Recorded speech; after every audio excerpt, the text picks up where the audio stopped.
Today I'm going to be talking about playing with food and sensory-based exploration. The key points are not every lesson will use all 5 senses, and the senses, though, are taste, smell, touch, sight, hearing, and movement. The multi-sensory teaching, it can use information through things like touch and movement, called tactile and kinesthetic elements, as well as sight and hearing. For physical domain, students will engage in the physical domain by categorizing foods into groups, like fruits and vegetables. Being able to physically touch and sort is a way they can use this. For cognitive domain, students will start to learn vocab of the lesson. Vocabulary can include vegetables and fruits for the lesson. This is saying names of the groups and what they are in a descriptive.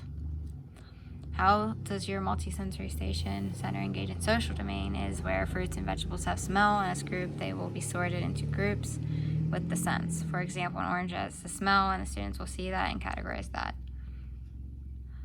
For emotional, students will choose a fruit and vegetable and do research or something they may have had with their family, for example, like a blueberry pie, and they relate to their lives and what they had involved in it and give a little background.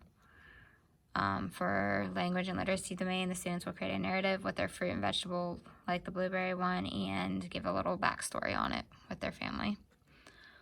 For aesthetic domain, in the terms of education, this does refer to ability to perceive through the senses, being sensitive to appreciate the beauty in nature, and emotions, creations, and arts. So this creates an appreciation of their experiences, what their favorite things are. The materials that needed as a teacher are both the same as the student: the paper, pencil, fruit and vegetables, and a basket. There's the pictures. The station center will be like a carpet, and there will be 3 groups of station with 3 to 5 kids. The procedures we'll follow will be set up with clipboards, pencil, and paper for the students, and there will be baskets with fruits and vegetables in it. Nothing like set, just random. Teacher will roam the room. Students will be more on student-student engagement in each center. For the directions, students will be given verbal instructions and can ask questions when confused. Students will spend 30 minutes in the station altogether. We will have a timer on the board and allow students to know when the time is up.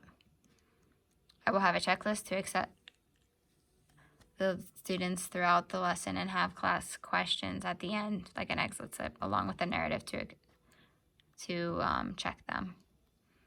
Lesson overview. The students is the stations where the students are broken into 3 to 5 kids at each. Each station will have a different objective followed on a card, and at the end we will come together and discuss.